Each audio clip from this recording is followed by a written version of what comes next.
My boy hasn't moved in months, and I'm losing him, Laura Bennett whispered, her voice breaking like a hymn in an empty church.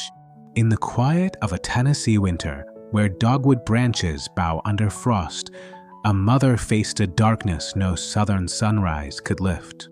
Her son, Caleb, lay silent, paralyzed by a cruel virus, while doctors offered only shrugs.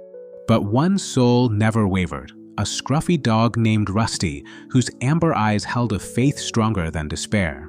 This is a story of a bond that defied science, a mother's heart that refused to break, and a Fairview community that held them close, like skin around a Sunday table. Can a dog's loyalty call a child back from the shadows? Drop your town in the comments below, and let's find out together. Subscribe to my channel for stories that stir the soul, and join us now in Fairview, where hope blooms in the quietest places, under the watch of a dog who never left. The Dog Stories 4.0.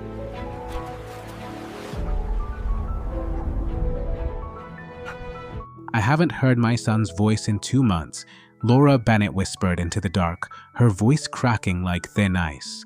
She stood in the shadowed kitchen of her brick house on Maple Street, Fairview, Tennessee, clutching a cold mug of chamomile tea. It was February 2024, and the night pressed against the windows, heavy with the damp chill of late winter. The only sounds were the relentless tick of a wall clock and the low wail of wind slipping through the window scenes. Laura's chestnut hair, streaked with silver, hung in a loose braid over one shoulder. Her hazel eyes, once bright with laughter, were dulled by grief, fixed on the mug as if it held answers she'd stopped believing in. The house was a tomb of silence, not the peaceful kind, but the kind that follows too much loss. 8 months ago, Laura's husband, Tom, died in a car accident on Highway 96, his truck skidding on black ice.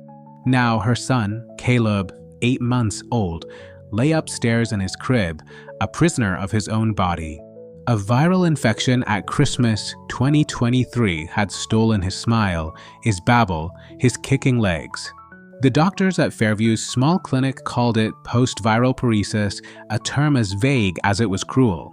He might recover, they said, or he might not. Laura had stopped counting the days since Caleb's dark curls stopped bouncing, since his brown eyes stopped sparkling. She lived for him, but each diaper change, each bottle, felt like a ritual for a child already slipping away. Laura set the mug down, her fingers trembling, and leaned against the counter. Her flannel shirt, one of Tom's old ones, hung loose on her frame, the cuffs frayed from nervous picking.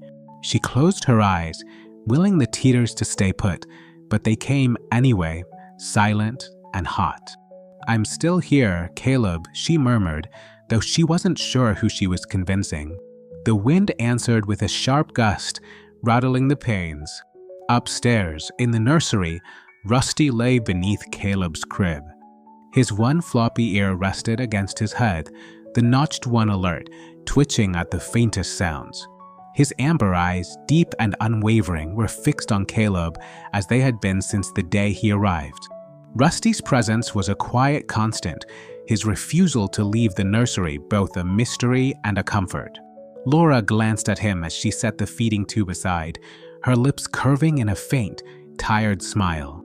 "You're stubborn, aren't you?" she murmured, her voice barely stirring the air. Rusty's tail gave a single thump, but his gaze didn't waver. It was just past noon when Laura began folding a pile of Caleb's onesies on the nursery floor, the repetitive motion a tether to sanity. Caleb slept, his chest rising and falling in a rhythm too delicate for Laura's liking.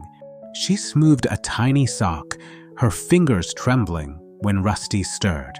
The dog sat up abruptly, his notched ear pricking, his body tense. A low, soft whine escaped his throat, not anxious, but urgent, like a whisper meant only for Caleb. Laura froze, her hands still clutching the sock, her eyes darting to Rusty. His amber gaze was locked on the crib, his nose twitching as if catching a scent beyond her reach. "What is it, boy?" Laura asked, her voice tight. She stood slowly, her heart thudding, and leaned over the crib. Caleb's face was unchanged, his lips parted in sleep. But then, there a flicker. His pinky finger curled, a tiny, deliberate twitch, then relaxed. Laura gasped, her hand flying to her mouth. The sock fell to the floor, forgotten. She stared, afraid to blink, afraid the moment would vanish. "Caleb," she whispered, her voice breaking. The finger didn't move again, but the image burned into her mind, a spark in the dark. Rusty whined again, softer now, his head tilting toward Caleb, his floppy ear lifting slightly. He didn't bark or pace, but his stillness was alive with purpose, as if he'd seen the twitch before Laura had. The 1-year-old mixed-breed dog, his wiry tan coat dusted with white patches, was an unexpected anchor in Laura's unraveling world. 2 weeks ago, she'd driven to the Fairview Animal Shelter, a squat building off Main Street, with a box of Tom's clothes, jackets, scarves, things that still smelled of his aftershave. She'd meant to donate them, to chip away at the weight of memory. Instead, she'd found Rusty. The shelter was a cacophony of barks, but Rusty was silent, curled in a corner of his kennel, his amber eyes locked on Laura. One ear flopped over, the other notched from some past scrape. He was skinny, his ribs faintly visible, but his gaze was steady, almost human. Martha, a weathered volunteer with a gray bun and kind lines around her eyes, knelt beside the kennel. "Found him on the highway last month," she said, her voice soft. "Starving, but gentle as a lamb. Just needs someone to trust." Laura hadn't planned to adopt a dog. She could barely care for herself and Caleb, but Rusty's eyes held her, as if he saw the ache she carried. She signed the papers, named him Rusty for his coat, the color of Tennessee's red clay, and brought him home. From the moment Rusty stepped into the house, he chose Caleb. He padded straight to the nursery, sniffed the crib's wooden slats, and settled beneath it, his head resting on his paws. His eyes, deep and unblinking, fixed on Caleb's still form, wrapped in a blue quilt. Laura tried coaxing him out with treats, a biscuit, a squeaky toy, but Rusty wouldn't budge. He ate only when Laura brought his bowl to the nursery, and even then, his gaze never wavered. At night, when Laura checked on Caleb, Rusty's tail gave a single, slow thump, as if to say, "I've got him." It was strange, unnerving, but also a quiet comfort, like a candle in a storm. Now, Laura climbed the stairs, her socks silent on the hardwood. The nursery door creaked as she pushed it open, and the faint scent of baby powder and cedar filled her nose. Caleb lay in his crib, his pale face framed by dark curls, his long lashes casting shadows on his cheeks. His chest rose and fell, but his legs, tucked under the quilt, were lifeless. Laura's throat tightened. She knelt beside the crib, her hand hovering over Caleb's, afraid to touch, afraid to hope. Rusty lifted his head, his notched ear twitching. He didn't whine or shift, but his amber eyes flicked to Laura, then back to Caleb, steady as a sentinel. His stillness was deliberate, almost reverent, as if he sensed something Laura couldn't. "You're still watching him, aren't you?" Laura whispered, her voice barely audible. She reached out, her fingers brushing Rusty's scruffy fur. He was warm, solid, his heartbeat a faint pulse under her palm. For a moment, the room felt less empty. Laura sank into the rocking chair, pulling Tom's flannel tighter around her. The wind howled outside, and a branch tapped the window, insistent, like a ghost demanding entry. She stared at Caleb, willing his eyes to open, his lips to curve. "Please," she said into the silence, her voice breaking. "Just one sign. Anything." Rusty's tail thumped once, soft but deliberate, his eyes never leaving the crib. Laura's tears fell, soaking into the flannel, but she didn't wipe them away. She watched Rusty watching Caleb, and for the first time in weeks, a flicker of something, hope, maybe, stirred in her chest. Rusty shifted, his nose nudging closer to the crib's slats, his breath slow and even. His floppy ear lifted slightly, as if catching a sound too faint for Laura's ears. Caleb didn't move, but Rusty's vigilance felt like a promise, a quiet vow that someone, was still fighting for her son. Laura leaned forward, her hands clasped tight. "You see something I don't you?" "Boy," she said, her voice soft but thick with longing. Rusty's eyes met hers, just for a second, and in their depths, she saw not just loyalty, but belief, a belief she'd almost forgotten. The night stretched on, cold and unyielding, but inside the nursery, a fragile warmth held fast. Laura stayed in the chair, her gaze shifting between Caleb's still face and Rusty's unwavering watch. The dog's presence was a lifeline, a reminder that even in the darkest silence, love could still take root. She didn't know what tomorrow would bring, but for now, Rusty was there, and that was enough. The morning sun struggled through a veil of fog in Fairview, Tennessee, casting a muted glow over the brick houses on Maple Street. It was February 2024, and the air held a damp chill, the kind that seeped into bones and lingered. Inside Laura Bennett's home, the kitchen was a still life of routine, a half-empty bottle of formula on the counter, a stack of folded dish towels, and a faint coffee stain on the linoleum. Laura, 43, moved through the motions of caring for her son, Caleb, her chestnut braid fraying at the ends, her hazel eyes shadowed by sleepless nights. Her flannel shirt, too big and smelling faintly of Tom's old cologne, brushed against her wrists as she prepared a feeding tube for Caleb, her hands steady but mechanical. Upstairs, in the nursery, Caleb lay in his crib, his pale face framed by dark curls, his long lashes still against his cheeks. At 8 months old, he was a ghost of the boy who'd once kicked and cooed, his lower body silenced by a viral infection that struck after Christmas. The doctor's words, post-viral paresis, uncertain prognosis, looped in Laura's mind like a broken record. She adjusted Caleb's blue quilt, her fingers lingering on its soft stitches, a gift from her mother before she passed. Her throat tightened, but she swallowed the ache, focusing on the task. Caleb's breathing was shallow, his brown eyes closed to the world. Rusty, the 1-year-old mixed-breed dog Laura had adopted 2 weeks ago, lay beneath the crib, his wiry tan coat blending with the hardwood floor. Her knees buckled, and she sank to the floor beside Rusty, her hands shaking as she reached for her phone. She dialed Dr. Sarah Coleman, her college friend and Fairview's pediatrician, her fingers fumbling over the screen. "Sarah, it's Laura," she said when the call connected, her voice a rush of breath. Caleb's finger moved. "Just now. I saw it." Sarah arrived within 30 minutes, her short black hair damp from the mist, her wire-framed glasses fogging as she stepped inside. She wore a raincoat over her scrubs, her face a mix of professional calm and personal concern. "Show me," she said, following Laura upstairs. Rusty lifted his head as they entered, his tail thumping once, but he didn't move from his post.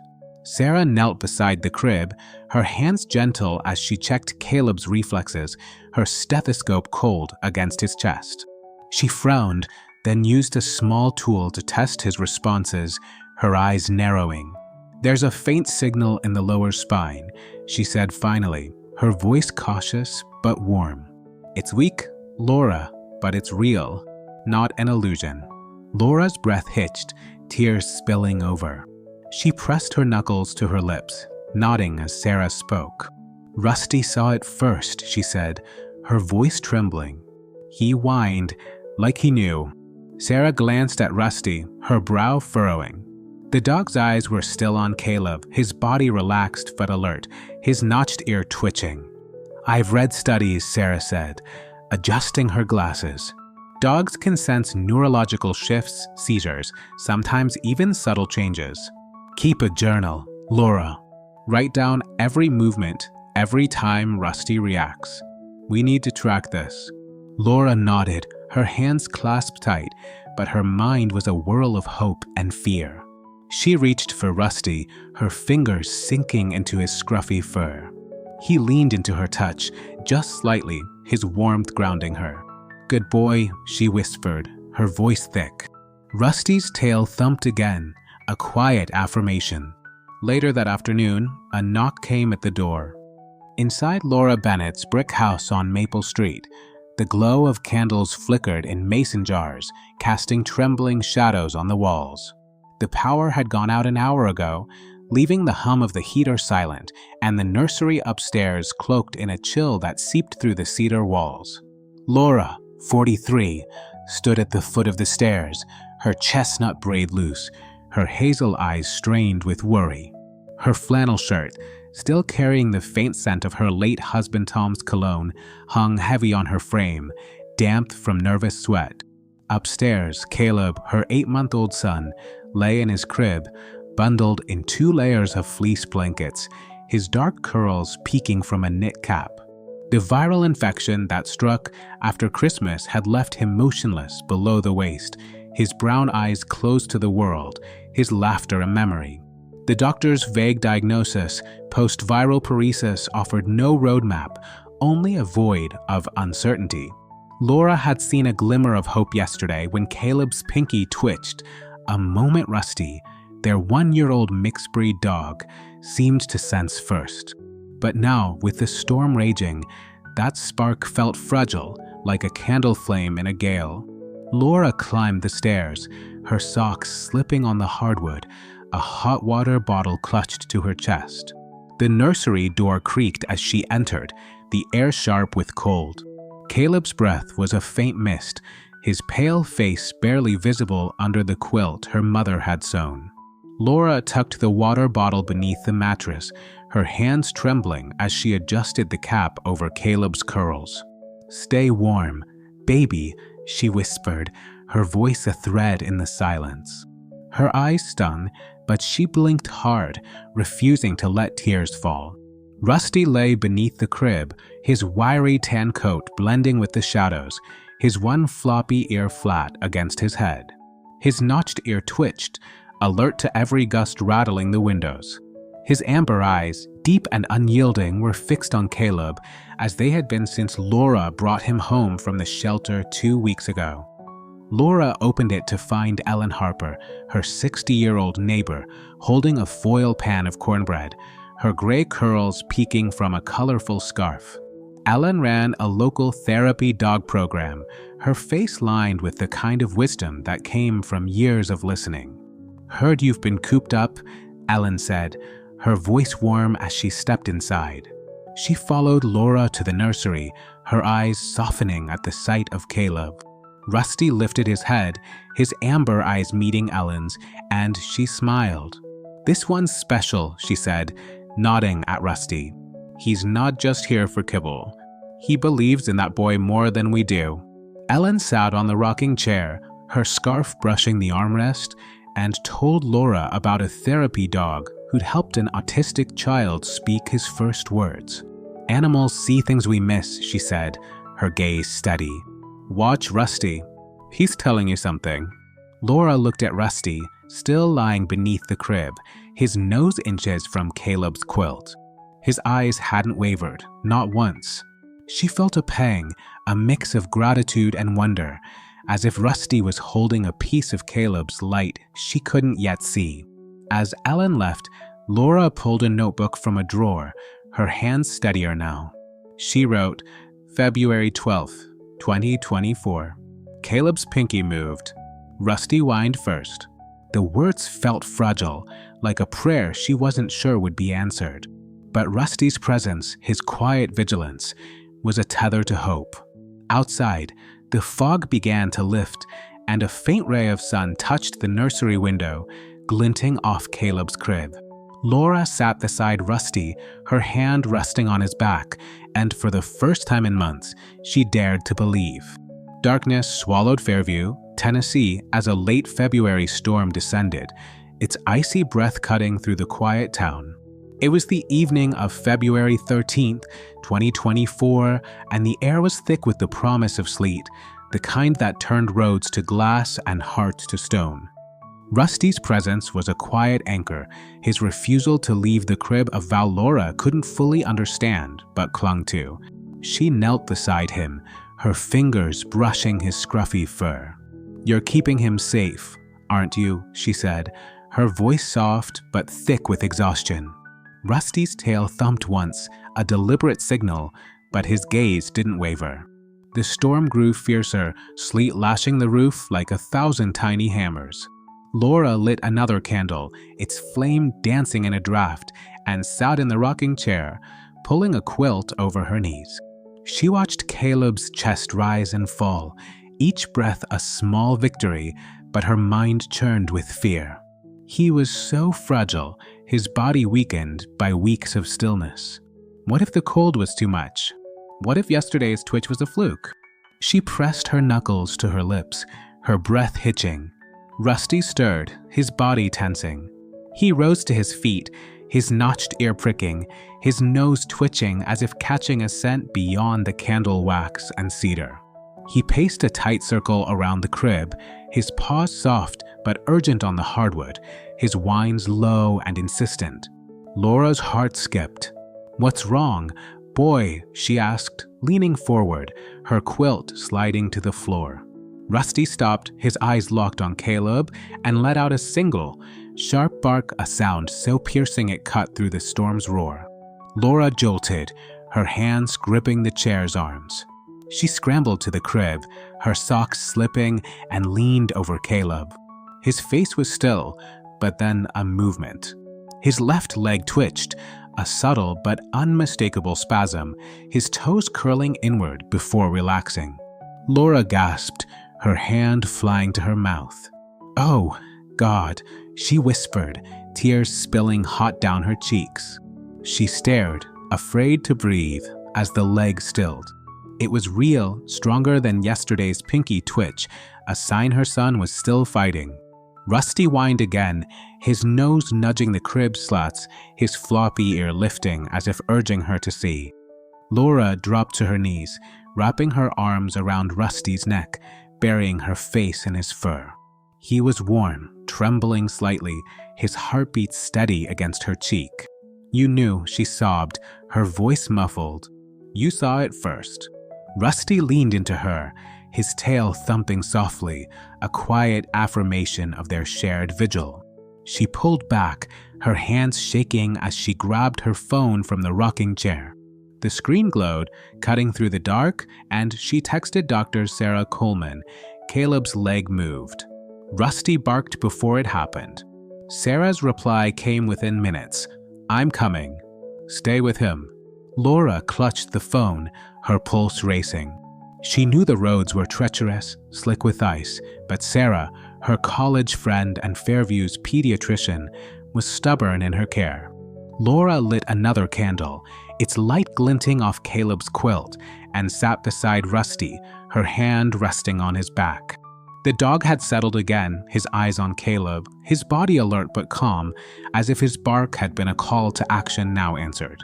20 minutes later, a knock rattled the front door. Laura rushed downstairs, her socks sliding, and opened it to find Sarah, her short black hair plastered with sleet, her raincoat dripping. Her wire-framed glasses were fogged, but her eyes were sharp with purpose. "Let's see him," she said, kicking off her boots. Upstairs, Sarah knelt by the crib, her flashlight beam soft on Caleb's face.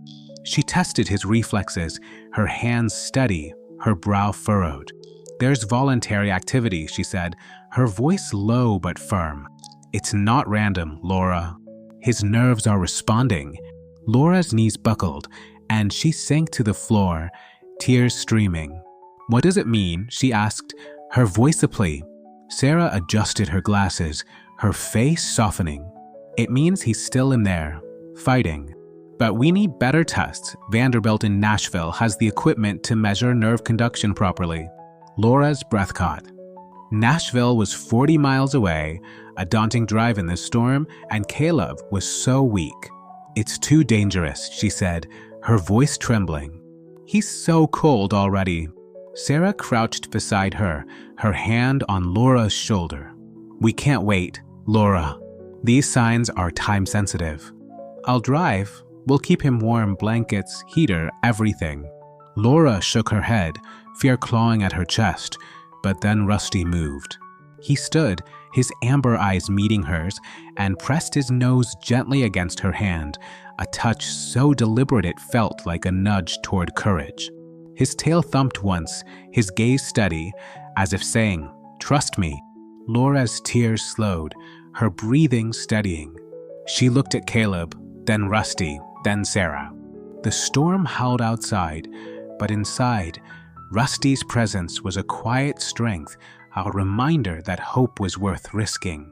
"Okay," she said at last, her voice firm despite the tremor. "We go." Sarah nodded, squeezing her shoulder, and began gathering blankets. Laura lifted Caleb from the crib, his small body light in her arms, and held him close, Rusty at her heels. The storm raged, but for the first time in months, Laura felt a fire kindling within her, a fire sparked by a dog who refused to give up. The storm had softened by dawn on February 14th, 2024, leaving Fairview, Tennessee, glistening under a thin sheen of melting ice. The roads, though slick, were passable, and the sky hung low with a silver-gray promise of clearer days. Laura Bennett sat in the passenger seat of her old SUV, her chestnut braid tucked under a wool scarf, her hazel eyes fixed on the rearview mirror. Her hands, wrapped in mittens, clutched a thermos of coffee, its warmth a faint comfort against the knot of worry in her chest. In the back, her 8-month-old son, Caleb, lay bundled in fleece blankets in his car seat, his dark curls hidden beneath a knit cap. The viral infection that struck after Christmas had silenced his laughter and stilled his legs, but last night's leg twitch, heralded by Rusty's sharp bark, had ignited a fragile hope. Rusty, the 1-year-old mixed-breed dog, curled tightly beside Caleb's car seat, his wiry tan coat pressed against the upholstery. His one floppy ear rested against his head, the notched one alert, twitching at the hum of the engine. His amber eyes, steady and soulful, never left Caleb's face, as if guarding a secret only he could see. Laura glanced back, her lips trembling into a half-smile. "You're still watching him, aren't you, boy?" she whispered. Rusty's tail thumped once, soft but deliberate, his nose inching closer to Caleb's blanket, a quiet vow of vigilance. Dr. Sarah Coleman, Laura's college friend and Fairview's pediatrician, gripped the steering wheel, her short black hair damp from the morning's mist. Her wire-framed glasses slipped down her nose as she navigated the winding road to Nashville, 40 miles away. "We'll be at Vanderbilt in an hour," she said, her voice steady but warm. "I've called ahead. They're ready for Caleb." Laura nodded, her fingers tightening around the thermos. The memory of Caleb's leg moving in the storm, of Rusty's urgent bark, replayed in her mind, a lifeline she clung to. But fear gnawed at her, fear that the hospital would douse that spark, that Caleb's fragility wouldn't survive the journey. The SUV hummed past fields dusted with frost, the hills of Tennessee rolling under a sky that seemed to hold its breath. Laura checked Caleb again, her mittened hand hovering over his blanket. His breathing was steady, his pale cheeks flushed from the heater's warmth.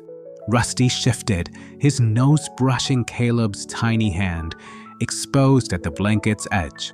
His eyes flicked to Laura, then back to Caleb, a silent assurance that he was still there, still watching. Laura's throat tightened, tears pricking her eyes. "You're his guardian, aren't you?" she murmured, her voice barely audible over the engine. Halfway to Nashville, as the SUV crossed a valley where fog clung to the earth like a shroud, a sound broke the silence, a soft, breathy like a sigh from a dream. Laura spun in her seat, her thermos clattering to the floor. Caleb's lips parted, his eyes still closed, and then it came again, a short, weak laugh, unmistakable, like a bubble bursting into light. Laura's hand flew to her mouth, tears spilling hot down her cheeks. "Sarah," he laughed, she choked, her voice trembling with awe. Sarah glanced in the rearview mirror, her eyes widening, a smile breaking through her focus. "He's waking up, Laura," she said, her voice thick. "He's really waking up." Rusty's tail thumped harder, his floppy ear lifting as he leaned closer, his nose sniffing Caleb's hand. He let out a soft huff, not a bark but a warm, encouraging breath, as if cheering Caleb on. Laura reached back, her fingers brushing Caleb's cheek, then Rusty's scruffy fur. "You knew, didn't you?" she whispered, her tears falling onto the blanket. Caleb's laugh faded, but the sound lingered in Laura's heart, a melody she'd feared she'd never hear again. Sarah's hands tightened on the wheel, her eyes glistening. "Keep talking to him," she said. "He's listening." The rest of the drive passed in watchful silence, the SUV's heater humming, the road unspooling toward hope. Laura held Caleb's tiny hand, her thumb tracing his knuckles, while Rusty remained still, his amber eyes fixed on the boy. As they entered Nashville, the city's skyline rose through the fog, and Vanderbilt Children's Hospital loomed ahead, its glass facade catching the first rays of sun. Sarah parked in the lot, her movements brisk but gentle, and helped Laura unbuckle Caleb. Rusty leapt from the SUV, his paws clicking on the asphalt, staying close as Laura carried Caleb inside, his blankets trailing. In the pediatric neurology wing, DR, Michael Tran, a 55-year-old specialist with graying hair and a trim beard, reviewed Caleb's file at a desk cluttered with charts. His charcoal vest was crisp, his silver pen poised over a notepad, his face etched with clinical precision. "Post-viral paresis, inconclusive scans," he muttered, his voice low. Sarah introduced Laura, her tone firm but respectful, explaining the pinky twitch, the leg movement, and Rusty's uncanny alerts. Michael raised an eyebrow, his skepticism clear. "A dog," he said, his tone clipped. "You're suggesting a pet is triggering neurological responses?" Before Sarah could respond, Ellen Harper bustled into the waiting area, her gray curls bouncing, a colorful scarf draped over her coat. The 60-year-old neighbor who ran Fairview's therapy dog program had driven to Nashville after Sarah's call, her face alight with determination. "Not just any dog, Dr. Tran," Ellen said, her voice warm but unwavering. "Rusty's bonded to Caleb. I've seen therapy dogs help kids speak, move, even feel again. There's research, studies on canine detection of seizures, neurological shifts." She handed Michael a folder of articles, her eyes steady. "Give him 10 minutes in the room. You'll see." Michael hesitated, his pen tapping the desk, but Sarah's nod and Ellen's conviction softened his resolve. 10 minutes, he said, standing. No more. Laura clutched Caleb tighter, her heart pounding, as they followed Michael to a softly lit exam room. The space was warm, painted in pale greens, with a crib wired to monitors tracking neural activity. Laura laid Caleb down, her hands trembling as she adjusted his cap. Rusty patted in, his notched ear twitching, his tail low but wagging faintly. Michael watched from behind a glass observation window, his arms crossed, his notepad ready. Rusty approached the crib with quiet grace, his paws silent on the tile. He rose on his hind legs, just enough to rest his chin near Caleb's hand, his floppy ear brushing the blanket. His amber eyes locked on Caleb's face, his nose twitching, as if sensing a current beneath the boy's stillness. Laura stood frozen, her hands clasped, her breath shallow. Sarah placed a hand on her arm, her glasses glinting in the dim light. For a moment, nothing happened, the monitors humming softly. Then, a subtle beep, the neural signal spiked. Caleb's fingers curled, slow but deliberate, grasping Rusty's floppy ear. His eyes flickered open, brown and bright, locking onto Rusty's gaze. Laura gasped, her knees buckling, but Sarah steadied her. "Oh, Caleb," Laura whispered, tears streaming. Michael's pen paused midair, his brow furrowing as he scribbled. Voluntary response. Neural activity increased. Rusty didn't move, his chin still resting near Caleb's hand, his tail giving a single, slow thump. Ellen, watching from the doorway, smiled, her scarf slipping to her shoulder. "That's it, Rusty," she murmured. "You're his light." Laura sank into a chair, her hands covering her face, sobs shaking her shoulders. Rusty lowered himself to the floor, his eyes still on Caleb, his presence a quiet triumph. Sarah knelt beside Laura, her voice soft. "He's coming back, Laura. He's really coming back." Outside, the fog lifted and sunlight streamed through the hospital window, bathing the room in a golden glow. For the first time in months, Laura felt hope not as a flicker, but as a flame, kindled by a dog who saw what no one else could. The pediatric neurology wing of Vanderbilt Children's Hospital in Nashville, Tennessee, hummed with quiet purpose on February 24th, 2024. Soft green walls and pale yellow accents softened the sterile edges of the exam rooms, where monitors blinked and beeped in steady rhythms. Laura Bennett sat in a cushioned chair beside her son Caleb's specialized crib, her chestnut braid fraying, her hazel eyes red-rimmed but bright with a hope she hadn't dared to name. Her flannel shirt, worn thin from restless nights, brushed her wrists as she clutched a new notebook, its pages filled with trembling notes. Day 3, Caleb smiled. Day 5, he reached for Rusty. At 43, Laura had carried the weight of loss, her husband Tom's death, Caleb's paralysis, but the past 10 days had kindled a flame she thought had gone out. Caleb, 8 months old, lay in the crib, his dark curls fanning across a soft pillow, his pale cheeks flushed with warmth. The viral infection that stole his movement and voice after Christmas was losing its grip.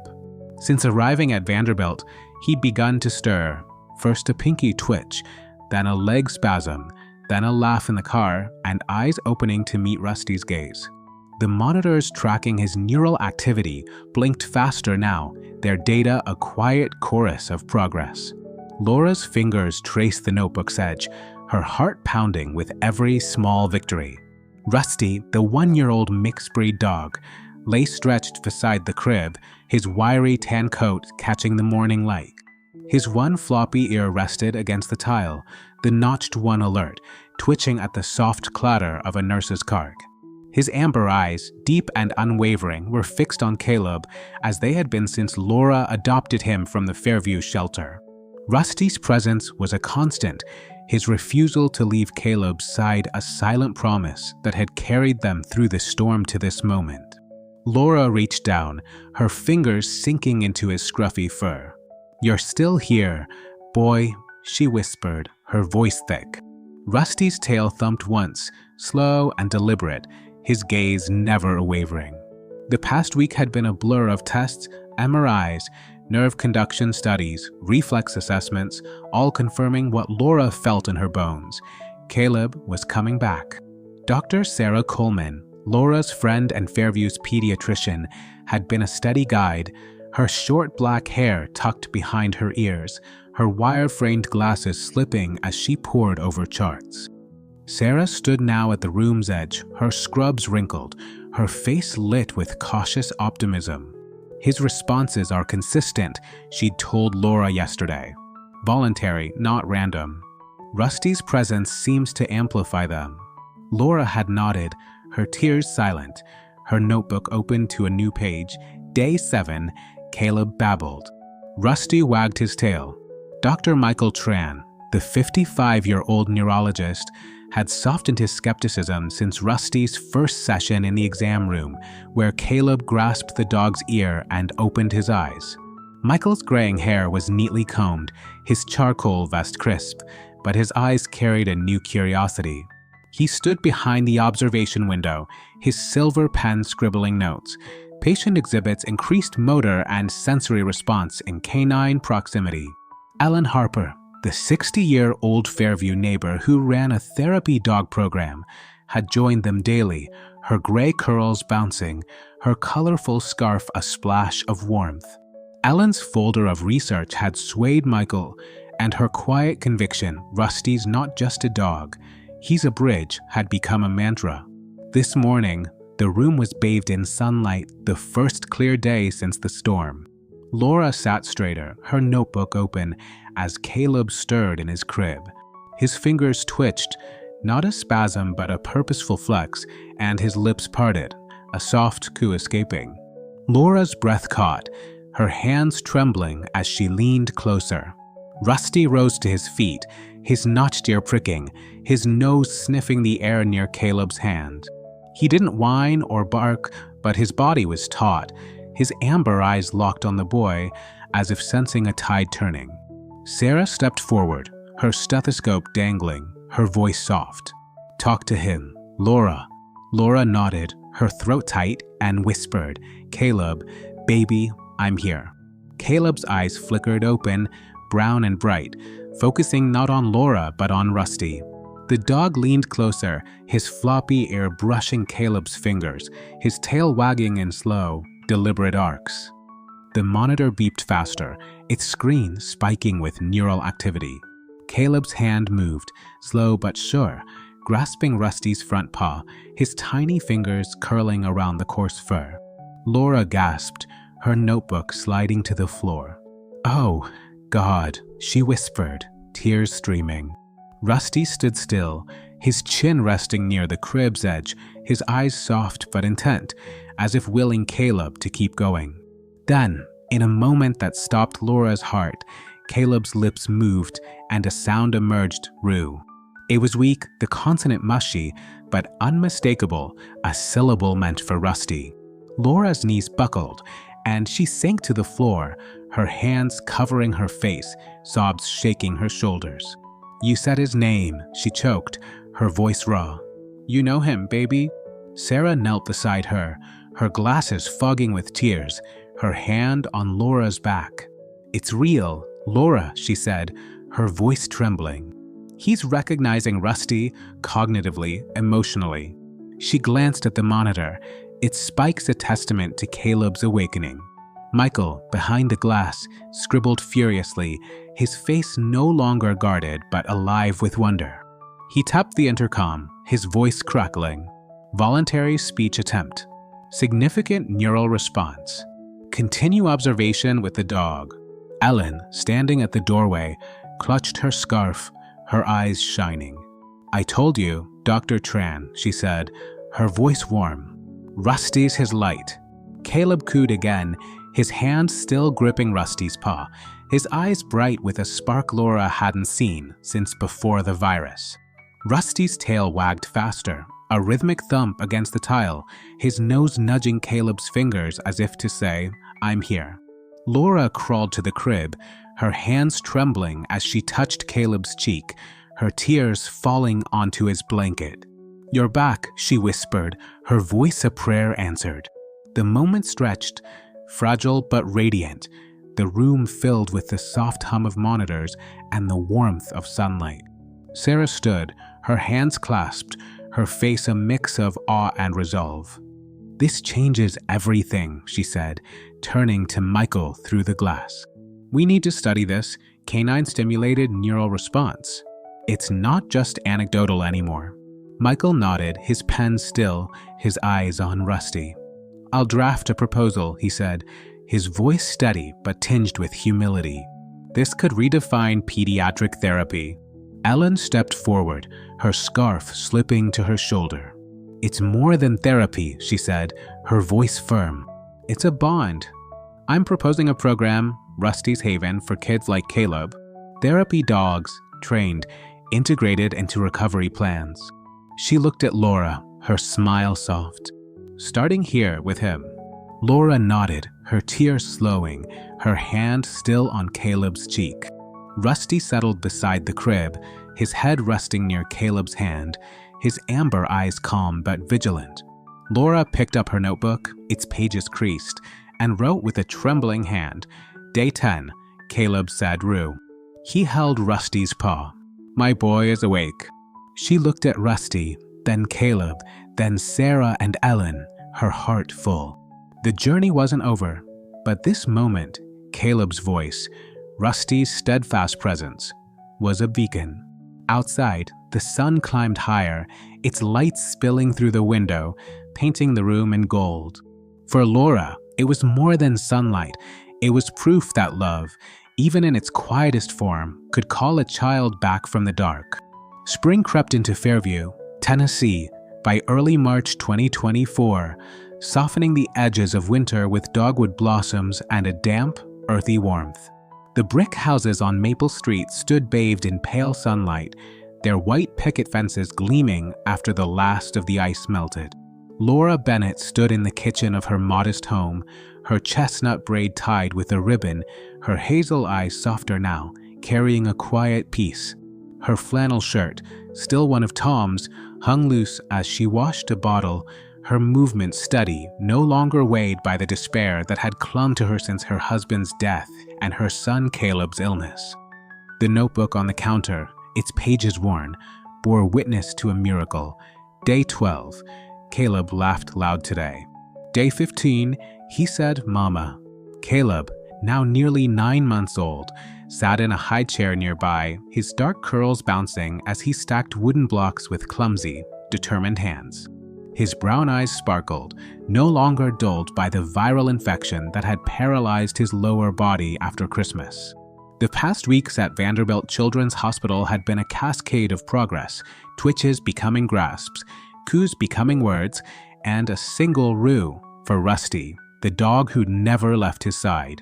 Laura glanced at Caleb, her lips curving into a smile as he babbled, a sound she'd once feared she'd never hear again. "You're my light, baby," she whispered, her voice thick with love. Rusty lay at Caleb's feet, his wiry tan coat catching the sunlight streaming through the window. His one floppy ear rested against the linoleum, the notched one alert, twitching at Caleb's giggles. His amber eyes, deep and soulful, followed the boy's every move, a silent guardian who'd seen Caleb through the darkest nights. Laura knelt beside Rusty, her fingers sinking into his scruffy fur. "You brought him back, didn't you?" she murmured, her voice soft but certain. Rusty's tail thumped once, slow and deliberate, his nose nudging her hand as if to say, "We did it together."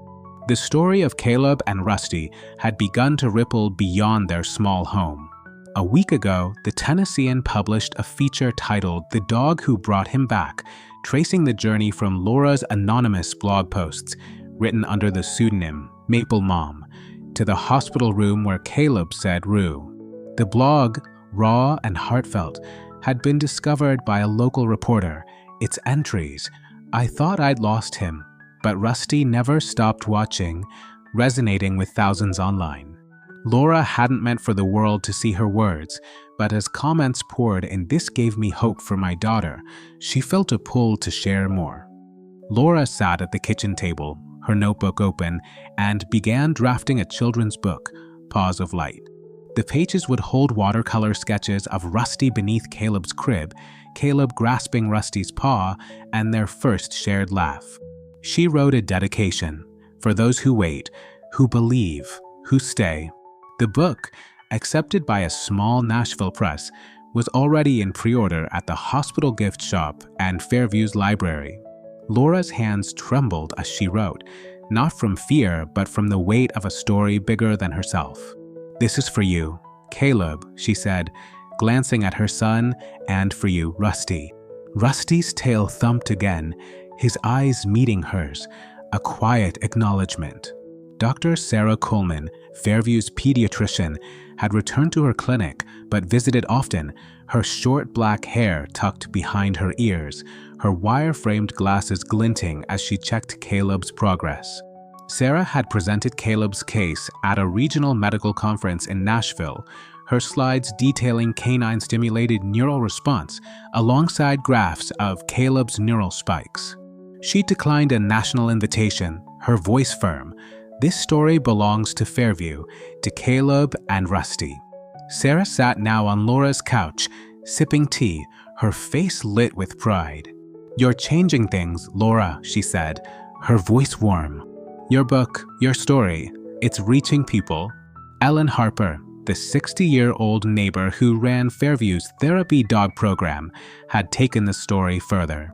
Her gray curls bounced as she arrived with a basket of muffins, her colorful scarf trailing. Ellen's proposal for Rusty's Haven, a pediatric therapy dog program at Vanderbilt, had been approved for a pilot. 2 dogs, a golden retriever named Daisy and a beagle named Scout, were in training, guided by Ellen's steady hand. "It's just the start," Ellen said, her eyes shining as she watched Caleb stack blocks. "Kids need what Rusty gave Caleb, a friend who doesn't give up." Laura nodded, her throat tight, as Rusty's tail thumped at Ellen's voice.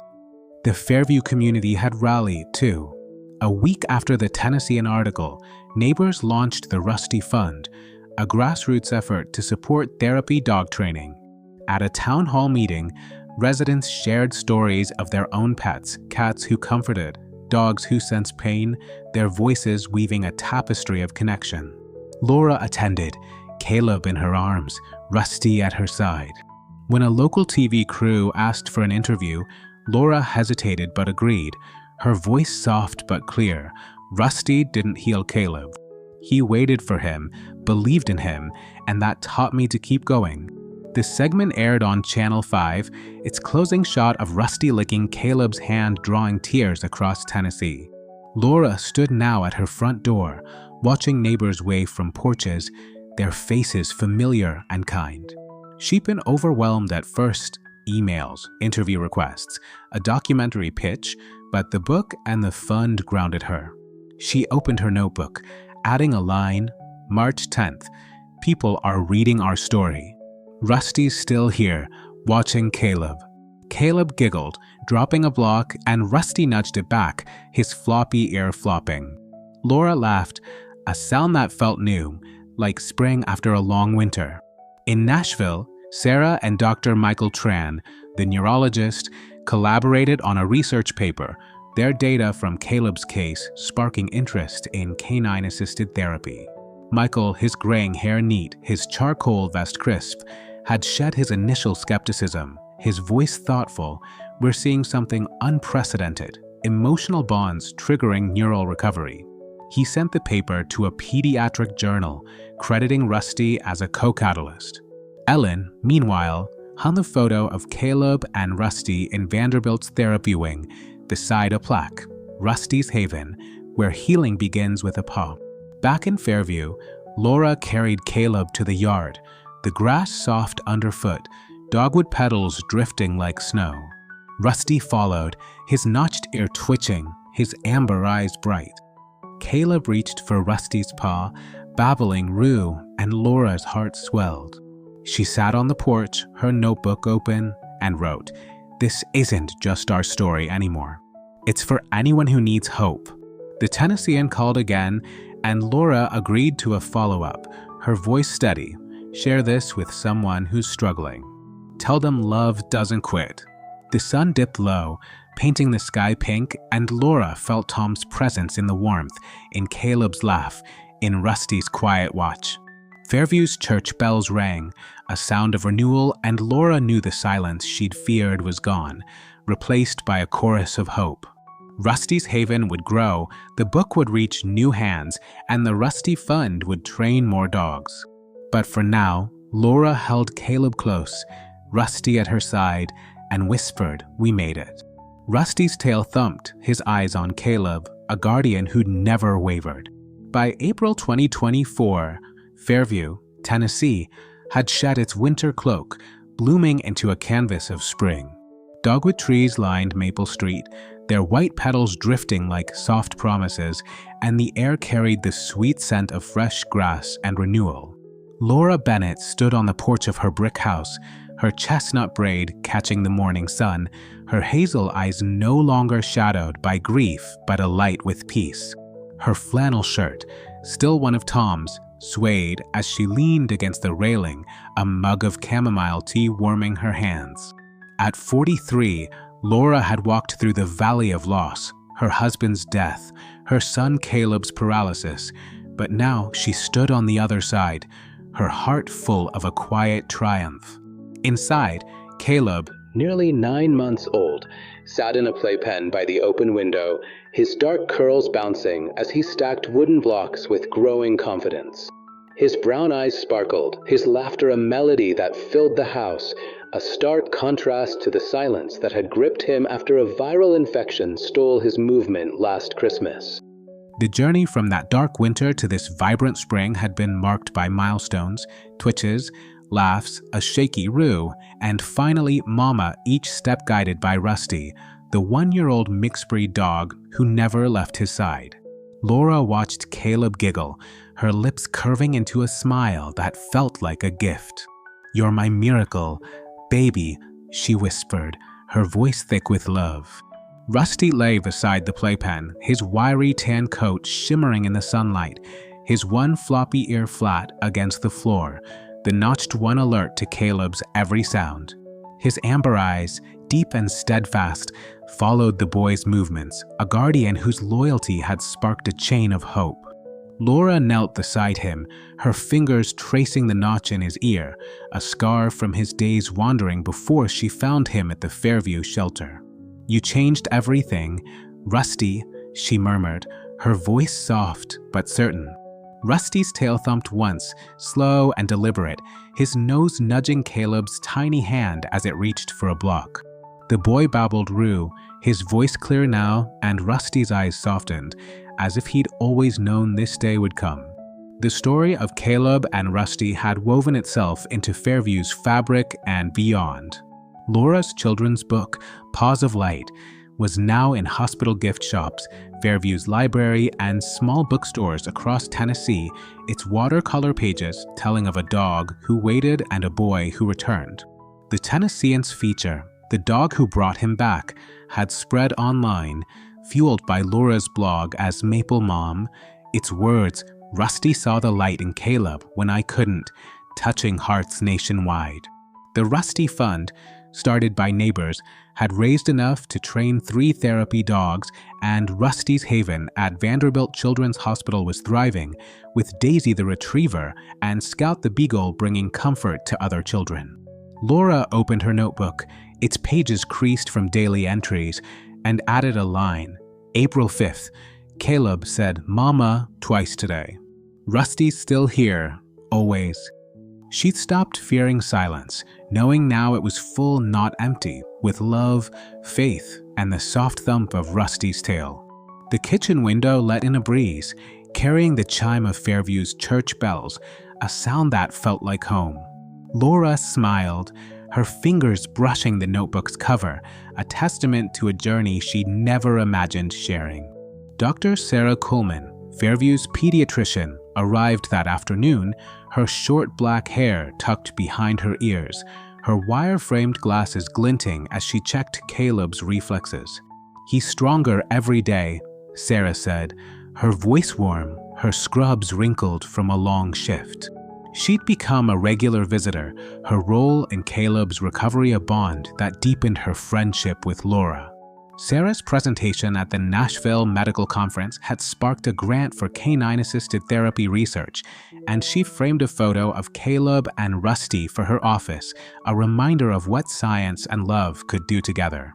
"You're a hero," Laura, Sarah said, sipping tea at the kitchen table. Laura shook her head, her eyes on Rusty. "He's the hero," she said, her voice steady. Ellen Harper, the 60-year-old neighbor, bustled in with a basket of cornbread, her gray curls bouncing, her colorful scarf trailing.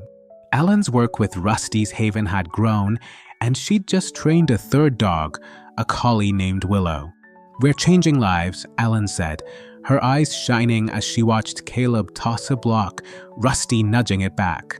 "This all started with you too." Laura's throat tightened, her hand resting on Rusty's back. "It started with him," she said, her voice soft, as Rusty's tail thumped in agreement. That weekend, Fairview held a festival in the town park, a celebration of Caleb's recovery and Rusty's role. The grass was dotted with picnic blankets, children ran with balloons, and a small stage stood under an oak, its branches heavy with spring leaves. Rusty, adorned with a red ribbon around his collar, trotted beside Caleb's stroller, his notched ear twitching at the crowd's cheers. Laura pushed the stroller, her face flushed with pride, her notebook tucked in her bag. Neighbors clapped, their faces familiar: Martha from the shelter, the grocer who'd donated to the Rusty Fund, the pastor who'd prayed for Caleb. Ellen took the stage, her scarf bright against the microphone. "Today, we honor a boy, a dog, and a town that never gave up," she said, her voice ringing. She announced the Rusty Scholarship, a fund to train therapy dogs, seeded by the Rusty Fund. The crowd roared, and Laura's eyes welled, her hand on Caleb's stroller tightening. Rusty sat beside her, his amber eyes calm but alert, his tail thumping as Caleb babbled Roo. Laura leaned down, whispering, "You did this, boy." Rusty's nose brushed her hand, a quiet vow unbroken. As the festival ended, Laura stood on her porch, Caleb in her arms, Rusty at her feet. The sunset painted the sky gold, and dogwood petals fell like confetti. She opened her notebook one last time, writing, "This is our new dawn. Thank you, Rusty, for seeing the light first." The church bells rang again, and Laura felt Tom's presence in the breeze, in Caleb's giggle, in Rusty's steady gaze. She no longer feared the future. It was bright, woven with love and community. The story didn't end there. Paws of Light reached children in hospitals. Its message, hope waits in the quiet, spreading far. Rusty's haven grew, and the Rusty Scholarship trained more dogs, each a beacon for someone in need. Laura agreed to a final Tennessean interview, her voice clear: "Share this story. Tell someone love doesn't quit. Miracles don't always roar. They come in a dog's patient watch, a mother's unwavering heart, a town's open arms." Caleb's light returned because Rusty saw it first. If this moved you, share it with someone who needs hope. Comment, "Amen," if you believe love still works wonders. Subscribe to Kindred Hearts for stories of faith, healing, and love with fur. God bless you and those you hold dear. Laura closed her notebook, Caleb asleep in her arms, Rusty curled beside her. The stars emerged and Fairview slept, its heart beating with a story that would never fade, a story of a dog, a boy, and a love that lit the dark.